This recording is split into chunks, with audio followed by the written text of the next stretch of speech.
حضرات مومنین السلام علیکم۔ اس وقت آپ کے سامنے حاضر ہوا ہوں ایک مجلس اعزا جو کہ سالانہ مجلس اعزا ہے، جس کو آرگنائز کیا ہے محترم ڈاکٹر ارشد مہدی رضوی صاحب نے۔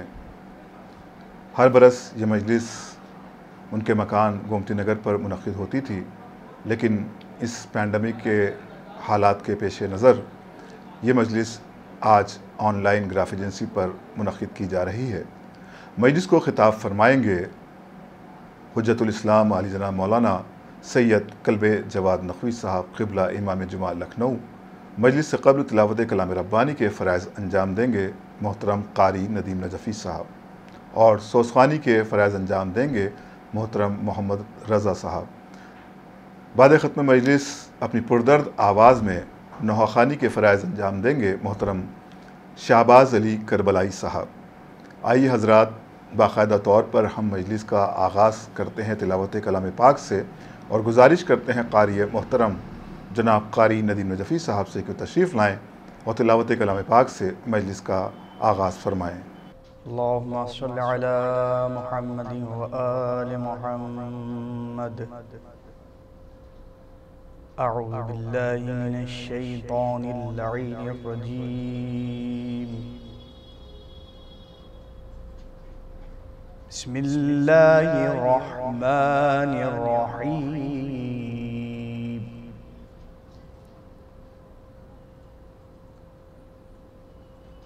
الرحمن علم القرآن۔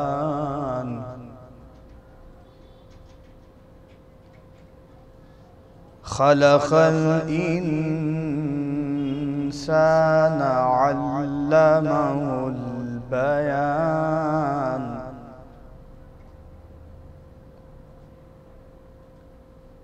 الشمس والقمر بحسبان، والنجم والشجر يسجدان،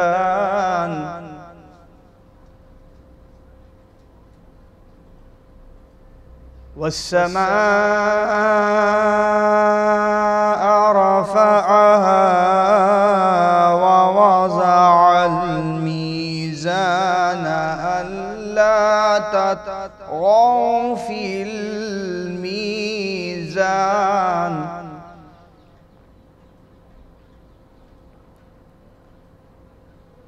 وأقيموا الوزن بالقسط ولا تخسروا الميزان،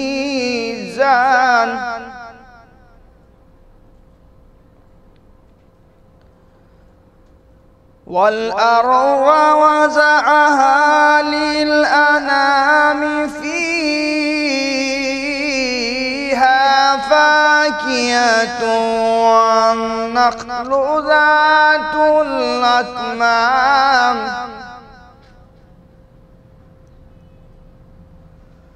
والحب ذو العصف والريحان،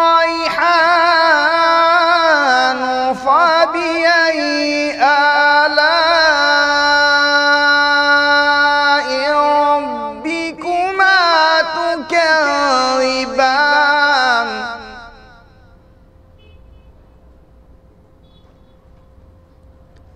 خلق الإنسان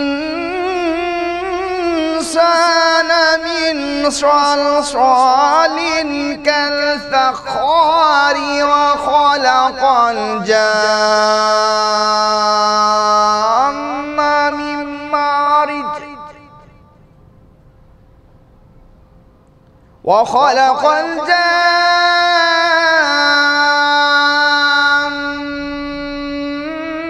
من مارج من نار، فبأي آلاء ربكما تكذبان؟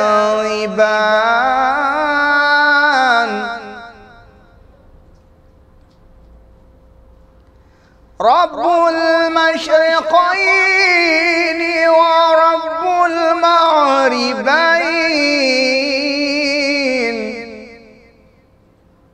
فبأي آلاء ربكما تكذبان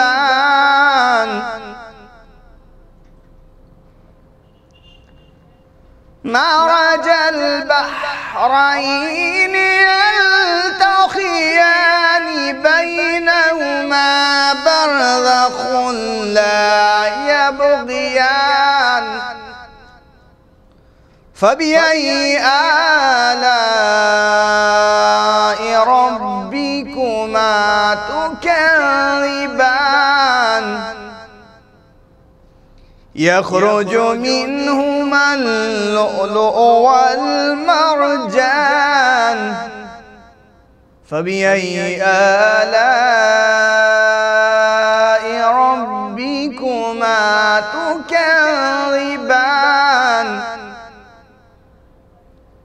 وله الجوار المنشآت في البحر كالأعلام فبأي آلاء ربكما تكذبان لا بشيء من آلائك ربنا نكذب صدق الله العلي العظيم وصدق رسوله النبي الكريم وصدق مولانا أمير المؤمنين علي بن أبي طالب اللهم صل على محمد وآل محمد. جزاک اللہ محترم قاری ندیم نجفی صاحب، آپ نے بہترین انداز میں تلاوت کلام پاک سے مجلس کا آغاز کیا، اور اب ہم سوزخوانی کے لیے گزارش کرتے ہیں محترم محمد رضا صاحب سے کہ تشریف لائیں اور سوزخوانی کے حوالے سے بارگاہ سید الشہداء علیہ السلام میں خراج عقیدت پیش فرمائیں.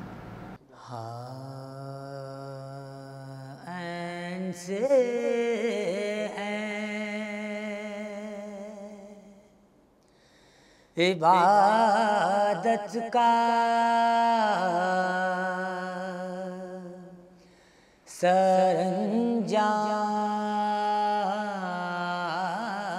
سرانجام ہوا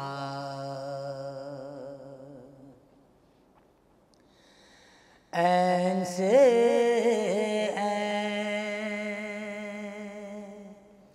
عبادت کا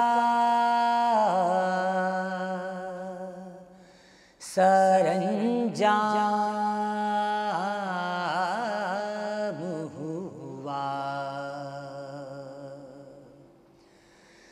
لام و لام کے جس لام سے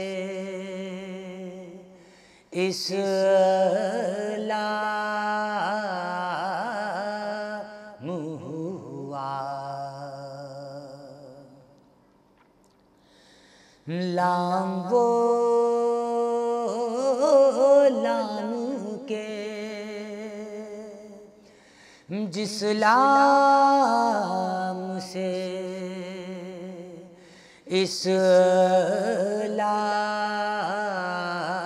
اسلام ہوا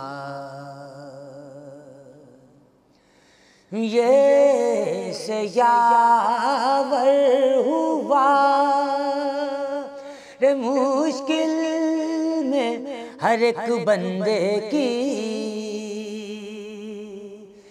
یہ سیاور ہوا رے مشکل میں ہر ایک بندے کی صدقے اس نام کے کیا خوب علی نام ہوا عین سے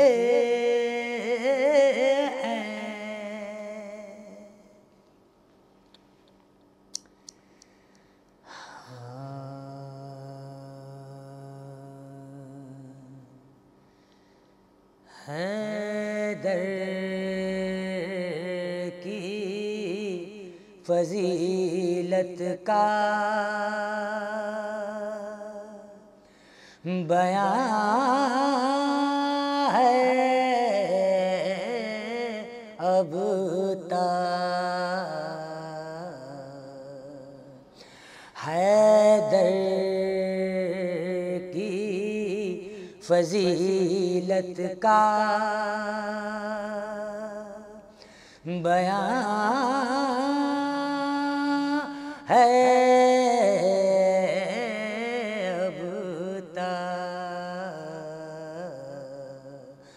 تاریخ زمانہ نگراں ہے اب تک، تاریخ زمانہ نگراں ہے اب تک، تو جس در سے گئی رے بنت اسد کعبے میں، جس در سے گئی رے بنت اسد کعبے میں، رے دیوار پہ اس در کا نشان ہے اب تک، تاریخ زمانہ نگراں ہے اب تک،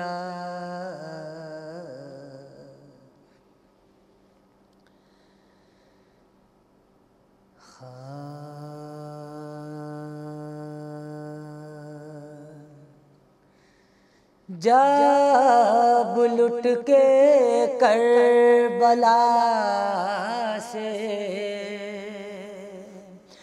اسیر ستم چلے، جب لٹ کے کربلا سے اسیر ستم چلے، سجاد سربرہنا بدرد و علم چلے، ارے روتے سروں کو پیٹتے پابند غم چلے، ارے زینب نے لاش شہ سے کہا بھائی ہم چلے، ارے مرنے سے آپ کے میں یہ ایذا اٹھاتی ہوں، ارے دربار میں یزید کے سر ننگے جاتی ہوں، ہے میرے مسافر تشنا دہن حسین، ہے میرے غریب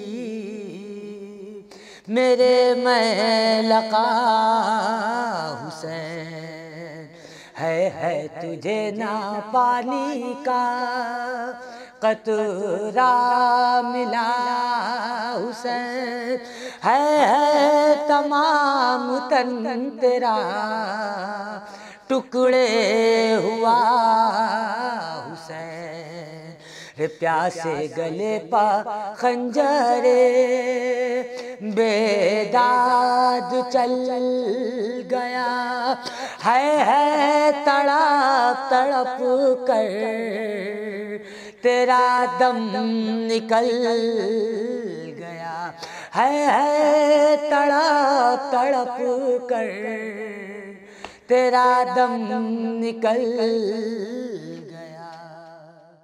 جزاک اللہ محترم محمد رضا صاحب، آپ نے بہترین کلام لاجواب انداز میں سامعین کے درمیان پیش کیا، اور اب ہم باقاعدہ طور پر مجلس کا آغاز کرتے ہیں اور خطابت کے لیے گزارش کرتے ہیں حجت الاسلام علی جناب مولانا سید قلب جواد نقوی صاحب قبلہ امام جمعہ لکھنؤ سے کہ وہ مجلس کو خطاب فرمائیں۔ اعوذ باللہ من الشیطان الرجیم، بسم اللہ الرحمن الرحیم، الحمد للہ رب العالمین، والصلاة والسلام علی سید الانبیاء والمرسلین، سیدنا و نبینا و شفیع المذنبین ابی القاسم محمد صلی اللہ علیہ و اہل بیتہ الطیبین الطاہرین المعصومین، اما بعد، فقد قال اللہ سبحانہ تبارک و تعالی فی کتابہ المبین وہو اصدق القائلین، لقد آتیناک سبعا من المثانی والقرآن العظیم، صدق اللہ العلی العظیم۔ آیہ کریمہ اعلان فرما رہی ہے اور رسول اللہ حضور سرور کائنات سے خطاب ہے، اور ارشاد ہو رہا ہے کہ اللہ نے آپ کو آپ کی نبوت کی دلیل کے طور پر اور نبوت کے ثبوت کے طور پر آپ کو 2 معجزے عطا کیے ہیں۔ ایک معجزہ قرآن عظیم ہے اور دوسرا معجزہ 7 مثانی ہے۔ قرآن سب جانتے ہیں کہ ازلی و ابدی معجزہ ہے کہ جو کلام الہی ہے، اور جس کے اعجاز کے لیے قرآن نے خود اعلان کیا ہے کہ ان کنتم فی ریب مما نزلنا علی عبدنا فاتوا بسورۃ من مثلہ وادعوا شہداءکم من دون اللہ ان کنتم صادقین۔ قرآن نے چیلنج کیا ہے اور دعوت مقابلہ ہے کہ اگر تمہیں یہ شک ہے کہ یہ قرآن اللہ کا کلام نہیں ہے تو ہم تمہیں چیلنج کر رہے ہیں، ہم تمہیں مقابلے کی دعوت دے رہے ہیں کہ تم اس کا ایک سورہ اس کے جیسا بنا کے لے آؤ۔ قرآن مجید نے تو کبھی تو اعلان کیا کہ پورے قرآن کے جواب لے آؤ، جب پورے قرآن کا جواب نہ ہو سکا تو چیلنج کو اور گھٹایا گیا، چیلنج کو اور کم کر دیا گیا، اور اعلان ہوا کہ اچھا اگر پورے قرآن کا جواب نہیں لا پا رہے ہو تو 10 سوروں کا جواب لے آؤ۔ اور جب 10 سوروں کا جواب بھی نہیں آ سکا تو اللہ نے چیلنج کو اور کم کر دیا اور گھٹا دیا کہ 10 سوروں کا جواب نہیں لا سکتے تو ایک ہی سورے کا جواب لے آؤ۔ اور جب ایک سورے کا جواب بھی نہیں آ سکا تو تعجب ہوگا ہمارے بچوں اور جوانوں کو کہ اللہ نے چیلنج کو اور کم کر دیا اور گھٹا دیا کہ فَلْيَأْتُوا بِحَدِيثٍ مِثْلِهِ، اگر پورے سورے کا جواب نہیں لا پا رہے ہو تو قرآن کی ایک آیت کا جواب لے آؤ۔ اب تصور کیجئے کہ یہ کتنا بظاہر میں کتنا مقابلہ آسان تھا۔ وہ عرب کہ جن کو اپنی فصاحت و بلاغت پر ناز تھا، وہ عرب جن کو اپنی زبان دانی پر جو غرور تھا، جو اپنے کو عرب کہتے تھے اور پوری دنیا کو عجم کہتے تھے۔ عرب کے معنی بہت بولنے والا، عرب کے معنی بڑا زباں، عرب کے معنی بڑا فصیح و بلیغ، اور عجم کے معنی ہے گونگا۔ صرف ایرانیوں کو وہ عجم نہیں کہتے تھے بلکہ پوری دنیا کو اپنے مقابلے میں عجم کہتے تھے۔ عجم کے معنی گونگا، یعنی ایسے زبردست وہ بولنے والے، ایسے فصیح و بلیغ وہ بولنے والے کہ پوری دنیا ان کے مقابلے میں گونگی تھی۔ وہ دعویٰ کرتے تھے کہ پوری دنیا ہمارے مقابلے میں گونگی ہے، ہماری زبادانی کا کوئی مقابلہ نہیں کر سکتا، ہماری فصاحت و بلاغت کا کوئی مقابلہ نہیں کر سکتا، ہماری تقریروں کا کوئی مقابلہ نہیں کر سکتا۔ تو اب جن کو اتنا غرور ہو اپنی زبادانی و فصاحت و بلاغت کے اوپر، قرآن بار بار ان کو چیلنج کر رہا ہے، بار بار ان کی غیرت کو جھنجھوڑ رہا ہے، ان کی حمیت کو للکار رہا ہے کہ اگر پورے قرآن کے جواب نہیں لا سکتے تو 10 سوروں کا لے آؤ، 10 سوروں کا نہیں لا سکتے تو ایک سورے کا لے آؤ، ایک سورے کا نہیں لا سکتے تو ایک آیت ہی کا جواب لے آؤ۔ لیکن یہ ہے قرآن کا اعجاز جو پوری دنیا کو گونگا کہا کرتے تھے، وہ خود قرآن کے مقابلے میں گونگے بن کر رہ گئے تھے، قرآن مجید کے مقابلے میں گونگے بن کر رہ گئے تھے اور چیلنج کے جواب نہیں دے پا رہے تھے۔ بظاہر کتنی آسان بات ہے، قرآن میں جیسا کہ مشہور ہے کہ 6666 آیتیں ہیں، پورے قرآن کا جواب نہیں مانگا جا رہا ہے، 6666 آیتوں کا جواب نہیں مانگا جا رہا ہے، بلکہ اللہ اعلان فرما رہا ہے ایک آیت کا جواب لے آؤ۔ کتنا آسان تھا، کتنا سہل تھا۔ ایک آیت کا جواب اگر لے آتے، اگر ایک آیت کا جواب عرب والے لے آتے تو آپ یاد رکھیں کہ قرآن مجید کی سچائی ختم ہو جاتی۔ جب قرآن مجید کی سچائی ختم ہو جاتی تو رسول کی رسالت ختم ہو جاتی۔ جب رسول کی رسالت ختم ہو جاتی تو اسلام کی حقانیت ختم ہو جاتی، اسلام ختم ہو جاتا۔ اگر ایک آیت کا جواب لے آتے تو اسلام ختم ہو جاتا۔ اب یہی تو بڑی تعجب کی بات ہے، یہی تو بڑی تعجب کی بات ہے کہ اتنا سہل تھا اسلام کو مٹانا، اتنا سہل اور آسان تھا اسلام کے دعوت مقابلہ کا مقابلہ کرنا، لیکن اس کے بعد جنگیں لڑ رہے ہیں، کبھی جنگ بدر ہو رہی ہے، کبھی جنگ احد ہو رہی ہے، کبھی جنگ خندق ہو رہی ہے، کبھی جنگ حنین ہو رہی ہے۔ یہ آخر جنگیں کاہے کے لیے ہو رہی تھیں؟ اسلام کو مٹانے کے لیے ہو رہی تھیں، اسلام کو ختم کرنے کے لیے ہو رہی تھیں۔ ارے ایک آیت کا جواب لے آؤ، نہ جنگ بدر لڑنا پڑے گی، نہ جنگ احد لڑنا پڑے گی، نہ جنگ خیبر و خندق لڑنا پڑے گی۔ ایک آیت کا جواب لے آؤ، یا دوسرے لفظوں میں یوں عرض کروں کہ آخر علی کے ہاتھوں اپنے پہلوانوں کو کیوں کٹوا رہے ہو؟ ایک آیت کا جواب لے آؤ، کوئی جنگ نہیں لڑنا پڑے گی۔ تو شاید مشرکین مکہ جواب دیں کہ اگر ہمارے لیے ایک آیت کا جواب لانا ممکن ہوتا تو ہم اتنی جنگیں لڑتے ہی کیوں؟ تو اس کا مطلب یہ ہے کہ جنگیں نہیں تھیں، یہ فوجیں نہیں تھیں، یہ اسلحے نہیں تھے، بلکہ اعجاز قرآنی کے سامنے اظہار بے بسی کیا جا رہا تھا۔ صلوات بر محمد و آل محمد علیہ وسلم۔ اور یہ قرآن کا چیلنج آج بھی ہے، بچے سنیں، جوان سنیں، پڑھے لکھے حضرات سنیں، یہ قرآن مجید کا چیلنج آج بھی ہے، آج بھی ہے۔ اور آج بھی قرآن مجید نے موقع دیا ہے کہ اگر تم اسلام کو مٹانا چاہتے ہو، اگر اسلام کو ختم کرنا چاہتے ہو تو آج بھی تمہیں موقع دے رہے ہیں، اور قیامت تک کا موقع ہے۔ جب تک زمین کے اوپر انسان باقی ہیں اس وقت تک قرآن کا چیلنج باقی ہے کہ اگر تم کو اسلام کو مٹانا ہے، قرآن کی سچائی کو ختم کرنا ہے تو تم ایک آیت کا جواب لے آؤ۔ آج بھی یہ چیلنج باقی ہے، لیکن بجائے چیلنج کے جواب دینے کے لیے ایٹم بم کی دھمکی دی جاتی ہے، ہائیڈروجن بم کی دھمکی دی جاتی ہے، امریکن بحری بیڑے کی دھمکی دی جاتی ہے۔ یہ دھمکیاں خود اس بات کی دلیل ہے کہ آج بھی باطل قرآن کے سامنے اعلان شکست کر رہا ہے کہ ہم جواب نہیں لا سکتے، جنگیں لڑ سکتے ہیں۔ ایک صلوات بھیجے۔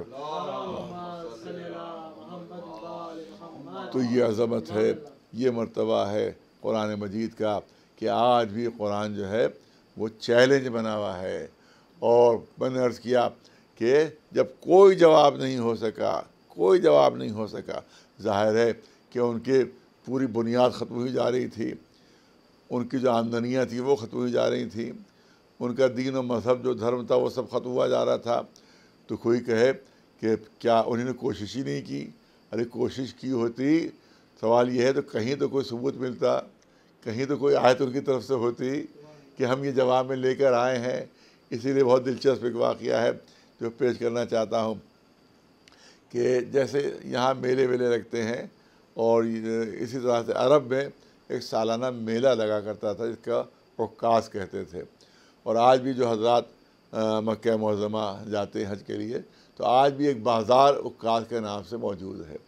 تو یہ بازار ہے، پہلے زمانے میں میلہ لگتا تھا، یہاں پہ بہت بڑا میلہ لگتا تھا اور پورے عرب کے لوگ وہاں پر آتے تھے، سامان وہاں بیچا جاتا تھا اور اس کے بعد خرید و فروخت ہوتی تھی۔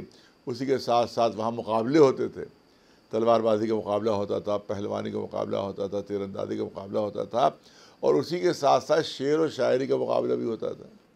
بڑے بڑے عرب کے شعراء اور ادیب وہاں پر آتے تھے، ان میں شاعری کا مقابلہ ہوتا تھا، اور اس کے بعد جو قصیدہ سب سے بلند مرتبہ ہوتا تھا اور جس کو سب سے زیادہ پسند کیا جاتا تھا اس کو کعبے میں آویزہ کر دیا جاتا تھا، کعبے میں لٹکا دیا جاتا تھا۔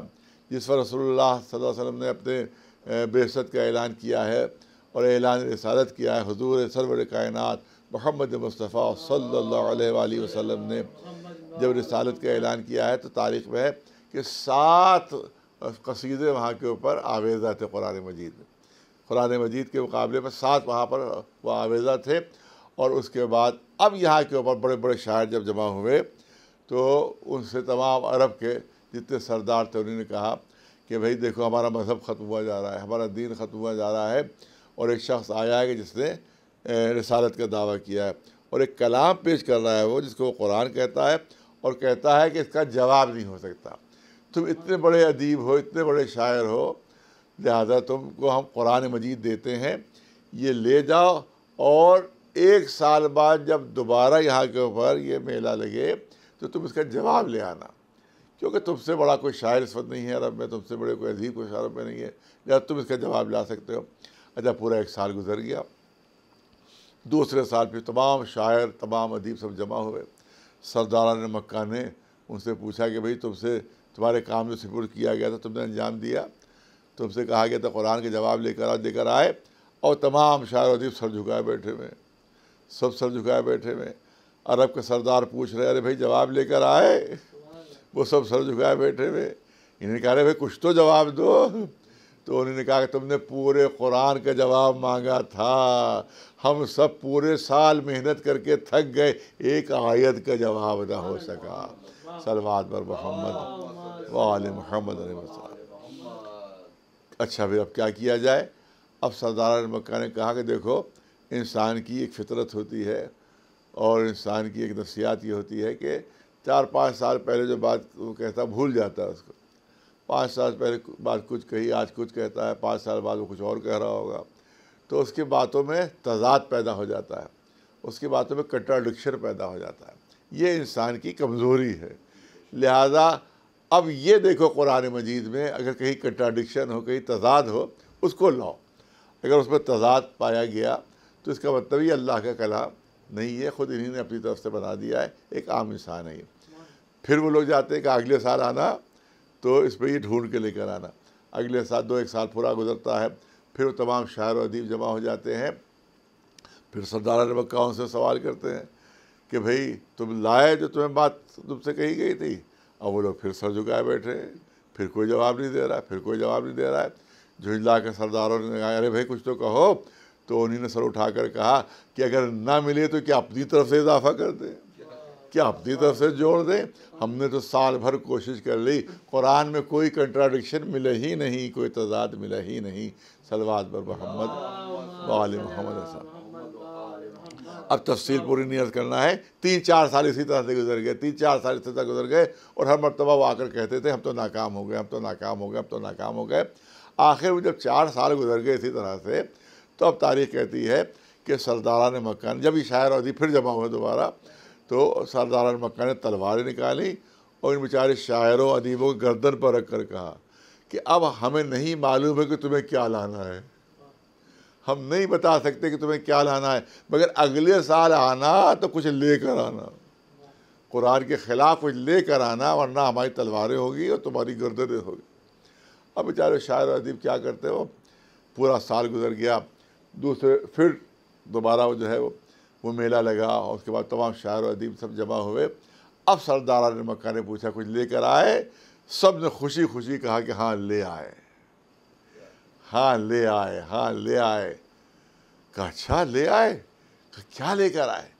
کہا دیکھو زبان کا قاعدہ یہ ہے، فصاحت کا قانون یہ ہے کہ جو پرانی لفظیں چھوٹ جاتی ہیں اور متروک ہو جاتی ہیں ان کا استعمال جو ہے وہ صحیح نہیں ہوتا۔ آج سے 300 برس پہلے جو لفظیں استعمال ہوتی تھی، شعراء استعمال کرتے تھے اردو کے، وہ آج استعمال نہیں ہوتی۔ آج جو لفظیں استعمال ہو رہی ہیں آج سے 200 سال بعد وہ نہیں استعمال ہوگی۔ تو اس کو اگر کوئی آج سے 300 سال پہلے کی اردو، اگر کوئی اس اردو میں آج شاعری کرنے لگے تو لوگ اس کو مشاعرے سے بھگا دیں گے، سب طرف سے مذاق اڑے گا، ارے بھائی یہ کون سی زبان بول رہے ہو، یہ زبان تو سب بھول گئے، اس زبان کو تو لفظیں کسی کو یاد ہی نہیں ہے، نہ آج کوئی ادیب استعمال کرتا ہے، نہ آج کوئی شاعر استعمال کرتے ہیں۔ تم کون ہو جو تمام پرانی لفظیں استعمال کر رہے ہو؟ لہذا قرآن مجید میں 4 مقامات ایسے ہم کو ملے.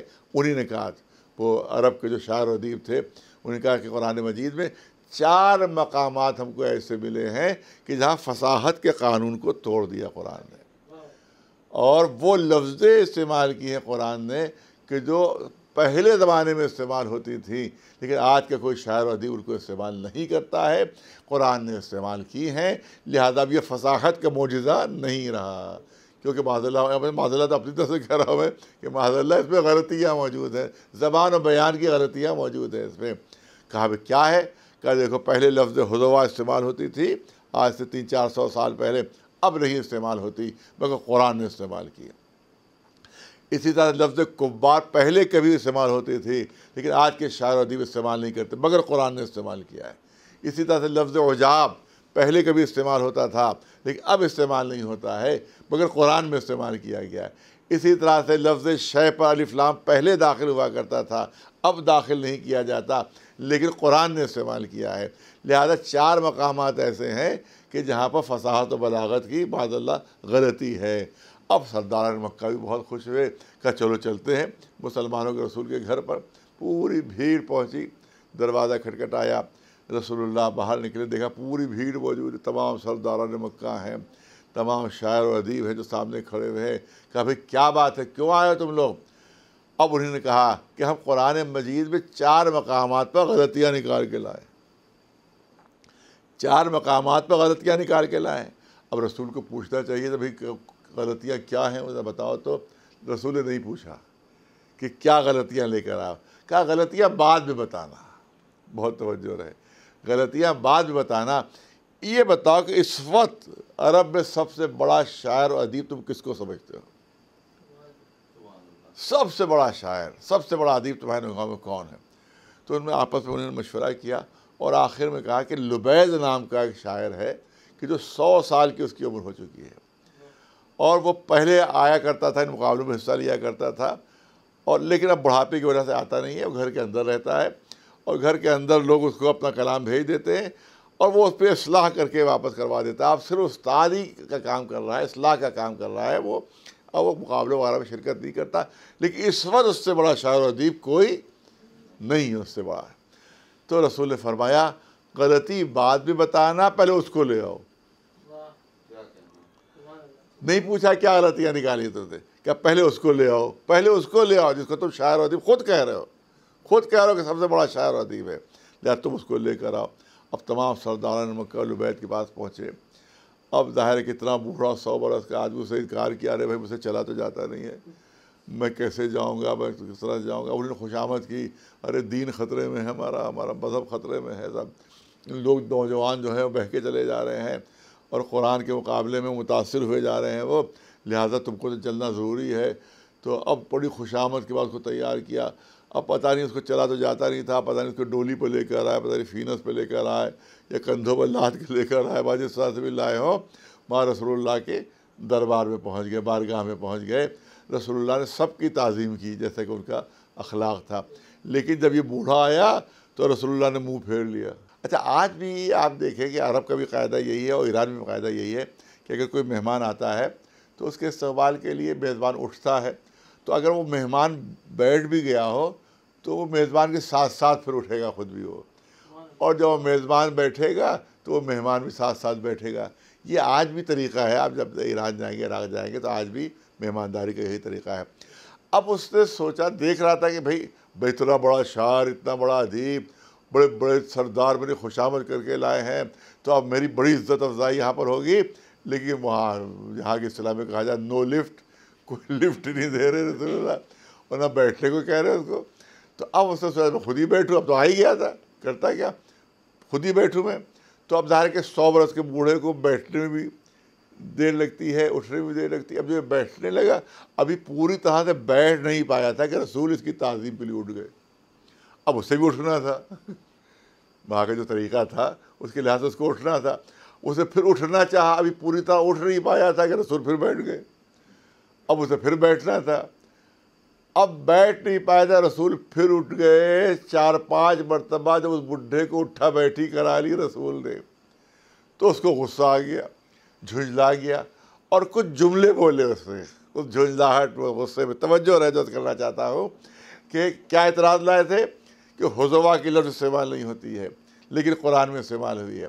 عجاب کی لفظ استعمال نہیں ہوتی مگر قرآن نے استعمال کی ہے. کبار کی لفظ استعمال نہیں ہوتی مگر قرآن نے استعمال کی ہے. لفظ کلمہ شے پر الف لام نہیں آتا لیکن قرآن لے کر آیا ہے. رسول نے نہیں پوچھا کہ کیا غلطیاں ہیں، کہ اس کو لے کر آؤ جس کو تم سب سے بڑا شاعر اور ادیب سمجھتے ہو.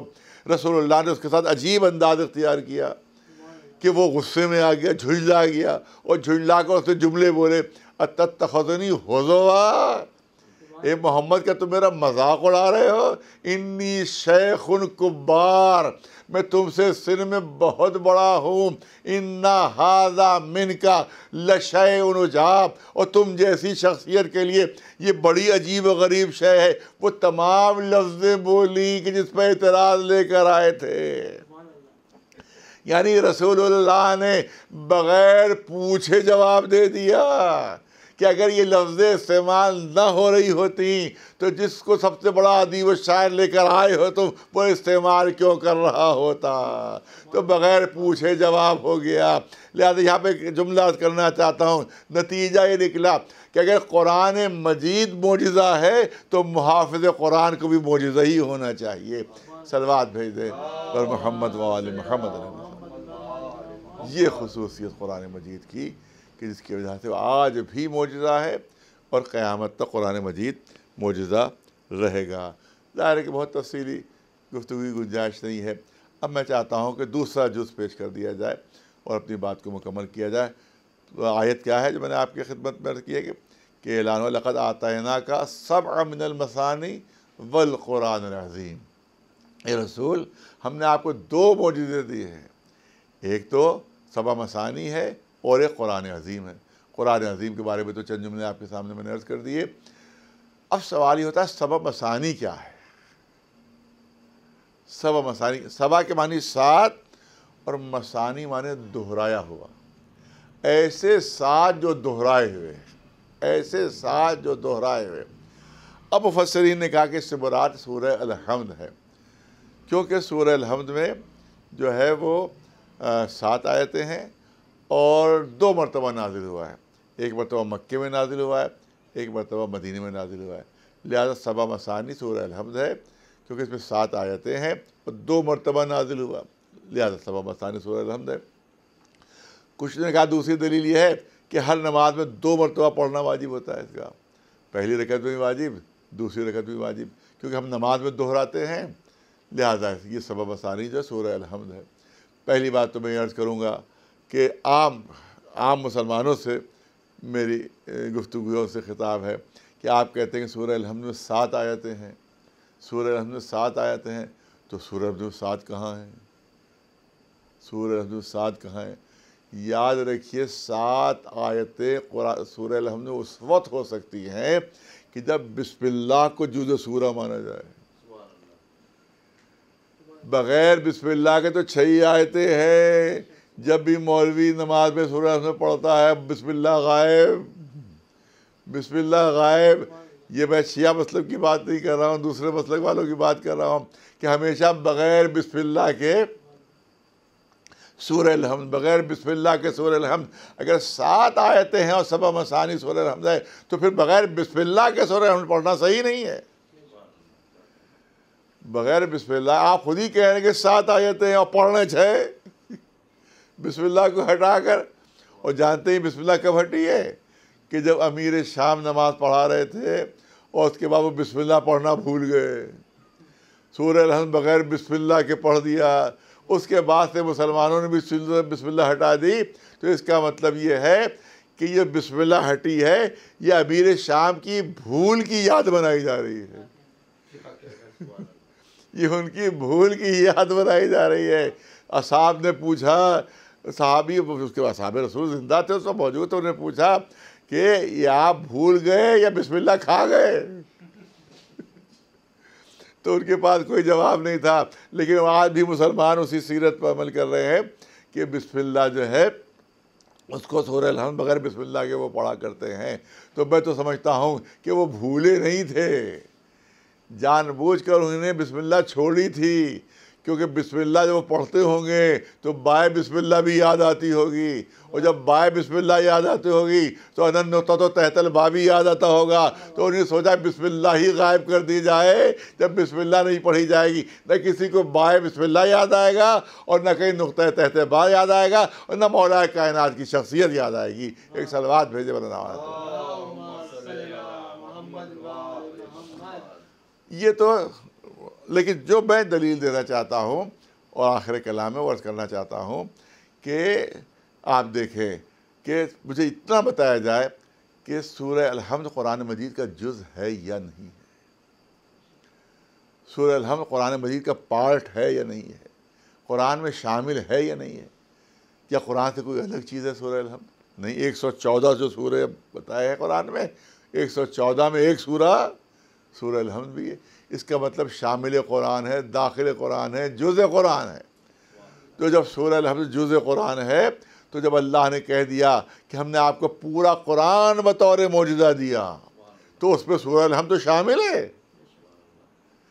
اگر سورہ الحمد جدا ہوتا قرآن مجید سے تو اللہ کو الگ سے بیان کرنے کی ضرورت تھی، لیکن جب داخل قرآن ہے، شامل قرآن ہے، جز قرآن ہے، تو جب اللہ نے فرما دیا کہ ہم نے پورا قرآن آپ کو بطور معجزہ دیا تو سورہ الحمد تو اس میں شامل ہے، اس میں داخل ہے۔ میں ایک مثال پیش کرنا چاہتا ہوں، صرف مثال ہے، کوئی اس کو سچ نہ سمجھ جائے، لہٰذا صرف مثال پیش کر رہا ہوں کہ فرض کیجیے میں کسی سے کہوں کہ میں نے آپ کو پورا ہندوستان دیا، میں نے کہا ایک مثال خالی پیش کر رہا ہوں سمجھانے کے لیے کہ میں نے آپ کو پورا ہندوستان دے دیا، اور اس کے بعد کہوں گے لکھنؤ بھی دے دیا، تو آپ مجھے بتائیں کہ بات معقول ہوگی؟ کیونکہ جب ہم نے کہا کہ پورا ہندوستان دے دیا تو لکھنؤ تو خود بخود چلا گیا۔ اگر لکھنؤ ہندوستان سے الگ ہوتا تو کہنے کی ضرورت ہوتی کہ لکھنؤ بھی دیا آپ کو، ہندوستان بھی دیا، لکھنؤ بھی دیا۔ ارے جب کہہ دیا کہ پورا قرآن دے دیا آپ کو بطور معجزہ تو سورہ الحمد تو خود بخود شامل ہے، اس میں خود بخود داخل ہے۔ الگ سے ذکر کرنا خود اس بات کی دلیل ہے کہ سبع مثانی الگ معجزہ ہے، قرآن الگ معجزہ ہے۔ ایک صلوات بھیجے بلند اور اب پوچھیں ان سے کہ جو وارث قرآن ہے، جو معلم قرآن ہے، وہ بتائیں گے سبع مثانی کیا ہے۔ اسی لیے ہمارے پانچویں امام محمد باقر علیہ السلام نے ارشاد فرمایا تفسیر بالرائے نہیں ہو سکتی، حرام ہے، ناجائز ہے تفسیر بالرائے، لہذا مولا کے کلام کے سہارے میں پیش کر رہا ہوں۔ امام نے ارشاد فرمایا، پوچھا کسی نے کہ سبع مثانی کیا ہے، امام نے ارشاد فرمایا نحن سبع مثانی، ہم سبع مثانی ہے۔ پانچویں امام ارشاد فرما رہے ہیں ہم سبع مثانی ہیں۔ اب سوال یہ ہوتا ہے کہ امام تو اتنا کہہ کر خاموش ہو گئے کہ ہم سبع مثانی ہیں، اس کی زیادہ تشریح نہیں ہے، میں چاہتا ہوں اس کی تشریح کر دی جائے۔ آپ دیکھیں سبع کے معنی ہے 7 اور مثانی معنی دہرائے ہوئے۔ آپ دیکھیں 14 معصومین میں صرف 7 نام ہیں، 8واں نام نہیں ہے، صرف 7 نام ہے۔ ابھی گن لیجیے، محمد ایک نام، علی دوسرا نام، فاطمہ تیسرا نام، حسن چوتھا نام، حسین پانچواں نام، 5 ہوئے۔ اس کے بعد چوتھے امام کا نام پھر علی، پانچویں امام کا نام پھر محمد، چھٹے امام کا نام جعفر۔ اب 5 سے 6 ہوئے۔ 7ویں امام کا نام موسیٰ، اب یہ ہو گئے 7 نام، کل ٹوٹل 7 ہو گئے نام، یہ 7 ہوئے۔ اب اس کے آگے جتنے نام ہیں، کوئی علی ہے، کوئی محمد ہے، کوئی حسن ہے، اس کا مطلب ہے کہ وہی پھر دہرائے جا رہے ہیں۔ یہی 7 جب دہرائے گئے تو 14 بن گئے۔ اسی لیے اعلان فرمایا کہ ہم نے 2 معجزے دیے ہیں، ایک قرآن ہے، دوسرے 14 معصومین ہیں۔ ایک صلوات بھیج دے اور حقیقت بھی یہی ہے کہ 14 معصومین معجزہ ہیں، اللہ کا معجزہ ہیں، ان کا کیریکٹر، ان کا کردار، ان کا عمل، ان کی سیرت معجزہ ہے۔ ایسے ان کے سیرت کے پہلو ہیں کہ انسان کی عقل حیران رہ جائے کہ صاحب ایسی بھی سیرت ہو سکتی ہے، ایسا بھی کردار ہو سکتا ہے۔ آپ دیکھیں کہ اسلام کو بچانے کے لیے جیسی قربانیاں امام حسین نے کربلا کے میدان میں دے دی، کوئی سوچ بھی نہیں سکتا، کوئی ان کا تصور بھی نہیں کر سکتا۔ اگر امام حسین کربلا کے میدان میں قربانیاں نہ دیتے تو آج یزیدی اسلام ہوتا، محمدی اسلام نہ ہوتا۔ آج یزید کی سیرت جو ہے وہ اسلام کا جز بن گئی ہوتی۔ کیوں؟ میں کیوں کہہ رہا ہوں؟ کیونکہ اس سے پہلے یہی ہوا ہے کہ اگر کوئی تخت حکومت بیٹھے ہوئے جس شخص نے جو عمل کیا وہ داخل اسلام ہو گیا، وہ داخل اسلام ہو گیا، وہ داخل اسلام ہو گیا۔ لہذا یہی سیرت چلی آ رہی تھی کہ جو تخت حکومت پر بیٹھا ہوا ہے اس کا ہر عمل داخل اسلام ہو جاتا تھا۔ تو اب یزید کے لیے اگر اٹھ کر کھڑے نہ ہوتے امام حسین تو یزید کے اعمال بھی داخل اسلام ہو جاتے۔ مسجد میں بیٹھ کر شراب پیتا تھا، مسجد میں بیٹھ کر شراب پیتا تھا، اپنے جو محرم خواتین ہیں ان سے اس کے ناجائز تعلقات تھے، اور تمام دنیا کی ہر حرکت اس پہ، ہر جو خرابی اس کے اندر موجود تھی، ہر گناہ کوئی ایسا گناہ نہیں تھا جو اس کا وہ مرتکب نہ ہوتا ہو، اور یہ سب اسلام کا جز ہو جاتا اگر حسین اپنی گردن نہ کٹواتے، اگر اپنا خون نہ بہاتے۔ لیکن صرف حسین کا خون نہیں بہا ہے بلکہ علی اکبر کے سینے کا خون بھی ہے، قاسم کے پامال شدہ جسم کا خون بھی ہے، جناب عباس کے کٹے ہوئے بازوؤں کا خون بھی ہے، اور ننھے سے علی اصغر کی چھوٹی سی گردن کا بھی خون ہے۔ اور صرف یہی نہیں، حسین کے 2000 سے زیادہ زخموں سے خون بہہ رہا ہے کہ جو اسلام، شجر اسلام کی آبیاری کر رہا ہے۔ مگر صرف یہی خون نہیں ہے بلکہ امام زین العابدین کی پشت پر جو تازیانے پڑ رہے ہیں اس سے بھی خون بہہ رہا ہے، اور بیویوں کے بازوؤں میں جو رسیاں بندھی ہوئی ہیں اس سے بھی خون رس رہا ہے، اور ایک ننھی سی بچی ہے جس کا سن 3.5-4 سال کا ہے، اس کے چہرے پر کبھی تماچے لگ رہے ہیں اور کبھی اس طرح سے بندے چھینے جا رہے ہیں کہ اس کی کان کی لبیں زخمی ہوئی جا رہی ہیں، اور اس کے بعد کان کی لبوں سے خون کی بوندیں ٹپک رہی ہیں۔ ہاں عزاداروں، ہمارا بیمار امام زین العابدین، ہاتھوں میں ہتھکڑیاں ہیں، پیروں میں بیڑیاں، گلے میں توقے خاردار ہے۔ روایت کہتی ہے، ایک شخص کہتا ہے، عبداللہ ابن مبارک ان کا نام ہے، جو صحابی رسول تھے، وہ کہتے مجھے علم نہیں تھا کہ حسین کربلا میں شہید ہو گئے، مجھے علم نہیں تھا کہ بیویاں اسیر ہو گئی ہیں۔ میں صحرا میں سفر کر رہا تھا تو میں نے دیکھا یہ کہا گرد اڑتی ہے، وہ گرد اڑی، اور جب گرد کا دامن صاف ہوا تو عبداللہ ابن مبارک کہتے میں نے دیکھا کہ لشکر آ رہا ہے۔ جب لشکر قریب آیا تو انہوں نے دیکھا کچھ لشکریوں کے ہاتھوں میں کچھ لامبے نیزے ہیں جس پر کچھ نورانی سر ہے۔ اس کے بعد کچھ اور قریب پہنچے تو دیکھا کہ ایک نحیف اور لاغر نوجوان ہے جس کے ہاتھوں میں ہتھکڑیاں ہیں، پیروں میں بیڑیاں ہیں، گلے میں توق ہے، اور اس کا جسم تازیانوں سے چھلنی ہے، اور اس کو جلتی ہوئی ریت پر کھینچا جا رہا ہے، اس سے چلا نہیں جا رہا تھا تو فوج والے زمین پر کھینچ رہے تھے جلتی ہوئی ریت پر۔ تصور کیجئے ہمارے چوتھے امام کو کتنی اذیت محسوس ہو رہی ہوگی کہ جب زخموں سے چوری ان کا جسم جب جلتی ہوئی ریت پر کھینچا جاتا ہوگا۔ اس کے بعد وہ کہتے ہیں وہ کچھ اور قریب پہنچا تو میں نے دیکھا کچھ بیویاں ہیں، کچھ خواتین ہیں کہ جن کی کمر جھکی ہوئی ہے، وہ کمر جھکا کر چل رہی ہیں۔ عبداللہ ابن مبارک اس سے پوچھتے ہیں کہ بیویوں، اے خواتین، کیا آپ کی پیٹھ میں کوئی تکلیف ہے؟ کیا آپ کی کمر میں کوئی تکلیف ہے جو آپ لوگ کمر جھکا کر چل رہی ہیں؟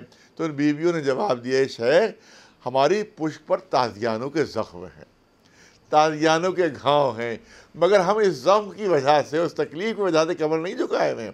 اے شیخ دیکھ تو لیجیے، ظالموں نے ایک چھوٹی سی رسی میں ہمارے بازو بھی باندھے ہیں، اور چھوٹے چھوٹے معصوم بچے کو گلے بھی باندھے ہیں۔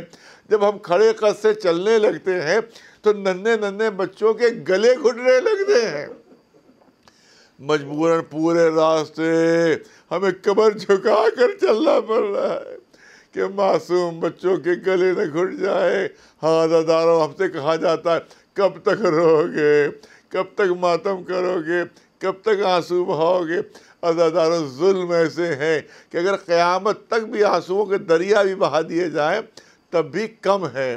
آپ دیکھیں کہ عرب کے تپتے ہوئے صحرا جہاں واقعاً اگر دانہ ڈال دیا جائے زمین پر تو دانہ بھن جائے، 60 سے زیادہ ڈگری وہاں پر ہو جاتی ہے، آگ کی طرح سے زمین جلتی ہے، آگ سورج جو ہے آگ اگلتا ہے، لیکن یہ قیدی ان کو سائے میں بیٹھنے کی اجازت نہیں تھی۔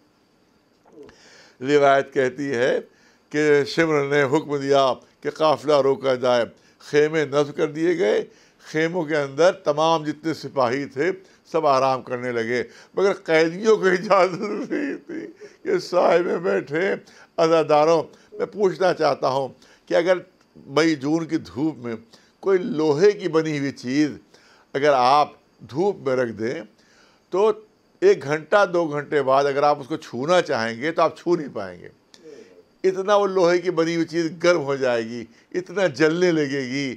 ہمارا بیمار امام لوہے کی ہتھکڑیاں ہیں، لوہے کی بیڑیاں ہیں، لوہے کا طوق ہے، جس میں زنجیروں سے جکڑا ہوا ہے، وہ عرب کا تپتا ہوا صحرا ہے، زمین سے بھی آگ نکل رہی ہے، آسمان سے بھی آگ برس رہی ہے، مگر اجازت نہیں تھی کہ سائے میں بیٹھے۔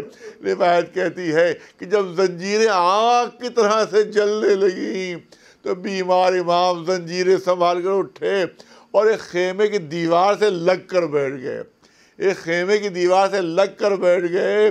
کسی نے شبر کو خبر دے دی کہ ایک قیدی سائے میں بیٹھ گیا ہے، وہ ملعون تازیانہ لے کر آتا ہے اور امام پر وہ ظلم کرتا ہے کہ امام پھر تڑپ کر آ کر دھوپ میں بیٹھ جاتے ہیں۔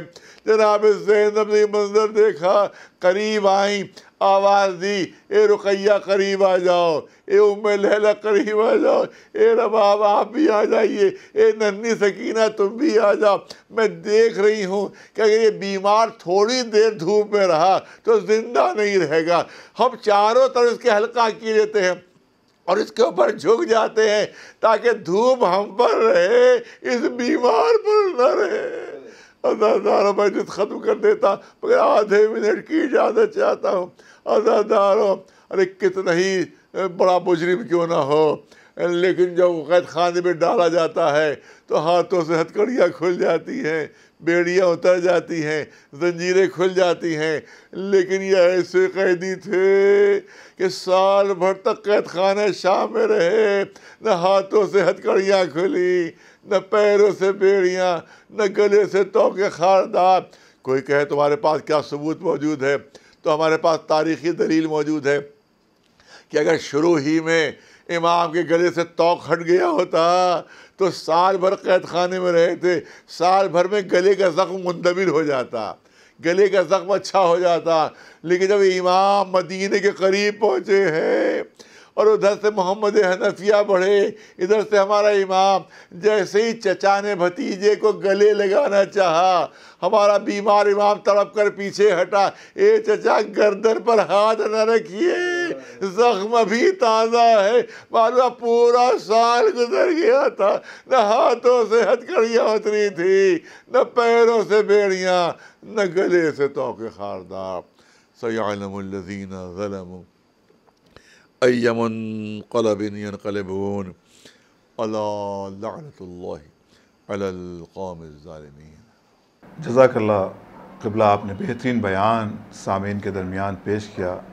یقیناً یہ سفر کا مہینہ امام سجاد علیہ السلام پر مصیبتوں کا مہینہ ہے، خواتین اہل بیت علیہ السلام پر مصیبتوں کے دن ہیں۔ آئیے حضرات، اب ہم مجلس کے بعد نوخوانی کے لیے گزارش کرتے ہیں محترم شہباز علی کربلائی صاحب سے کہ وہ تشریف لائیں اور اپنی پردرد آواز میں بارگاہ سرکار سید الشہداء میں خراج عقیدت پیش فرمائیں۔ زندان کی تاریکیوں میں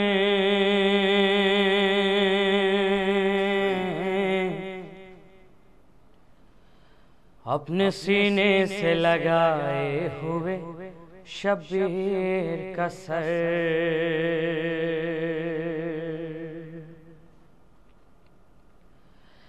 سکینہ کہتی تھی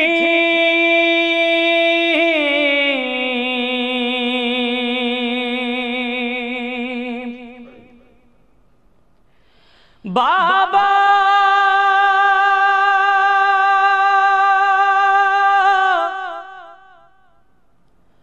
بابا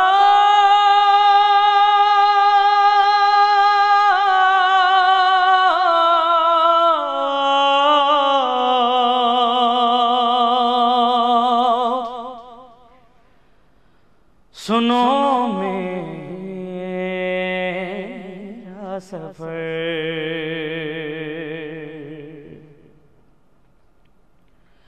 اور سب کے تھے شانے بندھے، میرا بندھا تھا گلا،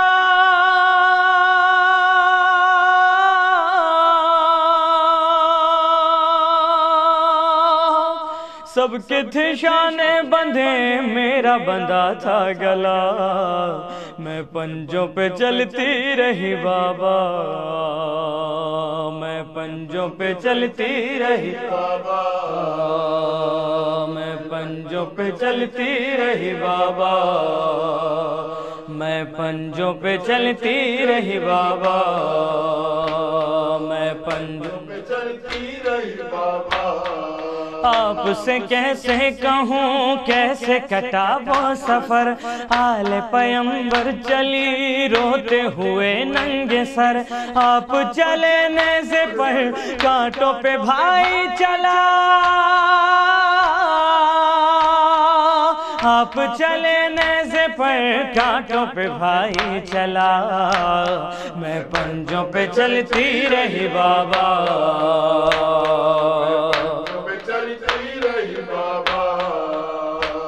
میں پنجوں پہ چلتی رہی بابا۔ میری پھوپھی راہ میں اشک بہاتی رہی، ظلم رلاتے رہے، دھوپ جلاتی رہی، زخم میرے پاؤں کا دھوپ سے جلتا رہا، زخم میرے پاؤں کا دھوپ سے جلتا رہا، میں پنجوں پہ چلتی رہی بابا،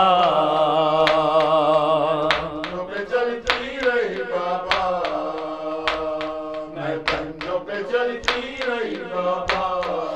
ماضی کے کچھ واقعے یاد جو آئے مجھے، سینے پہ کیسے مجھے آپ سلاتے رہے، یادوں میں یوں کھو گئی بھول گئی ہر جفا، یادوں میں یوں کھو گئی بھول گئی ہر جفا، میں پنجوں پہ چلتی رہی بابا، پنجوں پہ چلتی رہی بابا، میں پنجوں پہ چلتی رہی بابا۔ صبر کا دامن میرے ہاتھ سے چھوٹا نہیں، صبر کا دامن میرے ہاتھ سے چھوٹا نہیں، نیزے سے کیا آپ نے بابا یہ دیکھا نہیں، کھچتی رہی ریسماں چلتا رہا قافلہ، کھچتی رہی ریسماں چلتا رہا قافلہ، میں پنجوں پہ چلتی رہی بابا، پنجوں پہ چلتی رہی بابا، میں پنجوں پہ چلتی رہی بابا۔ آنکھ برسنے لگی قلب ہوا نوحگر، آیا نظر جب مجھے نیزے پہ اصغر کا سر، آیا نظر جب مجھے نیزے پہ اصغر کا سر، روتی رہی میں اسے وہ مجھے روتا رہا، روتی رہی میں اسے وہ مجھے روتا رہا، میں پنجوں پہ چلتی رہی بابا، پنجوں پہ چلتی رہی بابا، میں پنجوں پہ چلتی رہی بابا۔ ارے تم کو کفن دے دیا ریت کے طوفان نے، تم کو کفن دے دیا ریت کے طوفان نے، بالوں سے پردہ کیا میری پھوپھی جان نے، اور میرے درد کا کوئی مداوا والا تھا، اور میرے درد درد کا کوئی مداوا نہ تھا، میں پنجوں پہ چلتی رہی بابا، پنجوں پہ چلتی رہی بابا، میں پنجوں پہ چلتی رہی بابا۔ راہ میں اموں کو جب دیکھا تو میں نے کہا کھول دو میری رسن گود میں لے لو چچا، کھول دو میری رسن گود میں لے لو چچا، دیکھ کے روتے رہے میری اسیری چچا، دیکھ کے روتے رہے میری اسیری چچا، میں پنجوں پہ چلتی رہی بابا، پنجوں پہ چلتی رہی بابا، میں پنجوں پہ چلتی رہی بابا۔ چین میسر مجھے آ نہ سکا ایک پل، زخمی گلا ہو گیا اور میرے پاؤں شل، رات سفر میں کٹی دن بھی سفر میں کٹا، رات سفر میں کٹی دن بھی سفر میں کٹا، میں پنجوں پہ چلتی رہی بابا، پنجوں پہ چلتی رہی بابا، میں پنجوں پہ چلتی رہی بابا۔ بابا مدینے کے وہ دن بھی مجھے یاد ہیں، بابا مدینے کے وہ دن بھی مجھے یاد ہیں، سبز اماری میں جب بیٹھ کے جاتی تھی میں، آج ذرا دیکھیے کیسے سفر طے کیا، آج ذرا دیکھیے کیسے سفر طے کیا، میں پنجوں پہ چلتی رہی بابا، پنجوں پہ چلتی رہی بابا، میں پنجوں پہ چلتی رہی بابا۔ ایک رسن میں بندھے چھوٹے بڑوں کے گلے، ایک رسن میں بندھے چھوٹے بڑوں کے گلے، لاشوں پہ روتے ہوئے کرب و بلا سے چلے، حال میرا دیکھ کے رونے لگی کربلا، حال میرا دیکھ کے رونے لگی کربلا، میں پنجوں پہ چلتی رہی بابا، پنجوں پہ چلتی رہی بابا، میں پنجوں پہ چلتی رہی بابا۔ مظہر و عرفان تم نوحہ پڑھو اس طرح، شام کے زندان میں بی بی میری جس طرح، شام کے زندان میں بی بی میری جس طرح، دیکھ کے بابا کا سر کرتی تھی آہوں بکا، دیکھ کے بابا کا سر کرتی تھی آہو بکا، میں پنجوں پہ چلتی رہی بابا،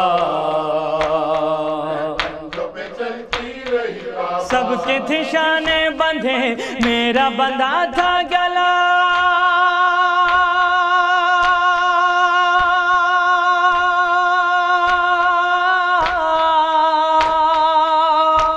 ہر سب کے تھی شانے بندھے میرا بندھا تھا گلا، میں پنجوں پہ چلتی رہی بابا، میں پنجوں پہ چلتی رہی بابا، میں پنجوں پہ چلتی رہی بابا۔ جزاک اللہ شہباز علی کربلائی صاحب، آپ نے پردرد نوحہ سامعین کے درمیان پیش کیا۔ پروردگار آپ کو صحت کے ساتھ زندگی عطا کرے اور بارگاہ معصومین علیہ السلام میں آپ کی عبادت قبول ہو۔ ویورز، ہم تمام مومنین کا شکریہ ادا کرتے ہیں جناب ڈاکٹر ارشد مہدی رضوی صاحب کی جانب سے، جنہوں نے اس وقت آن لائن مجلس کا انعقاد کیا ہے۔ ڈاکٹر ارشد مہدی رضوی صاحب کی جانب سے شکریہ ادا کیا جاتا ہے جناب قاری ندیم نجفی صاحب کا، سوز خوان جناب محمد رضا صاحب کا، اور بالخصوص شکریہ ادا کیا جاتا ہے عالی جناب مولانا سید قلب جواد نقوی صاحب کا اور شہباز علی کربلائی صاحب کا، اور تمام ویورز آپ سب کا شکریہ کہ آپ نے قیمتی وقت نکال کر اس وقت آن لائن مجلس میں شرکت فرمائی۔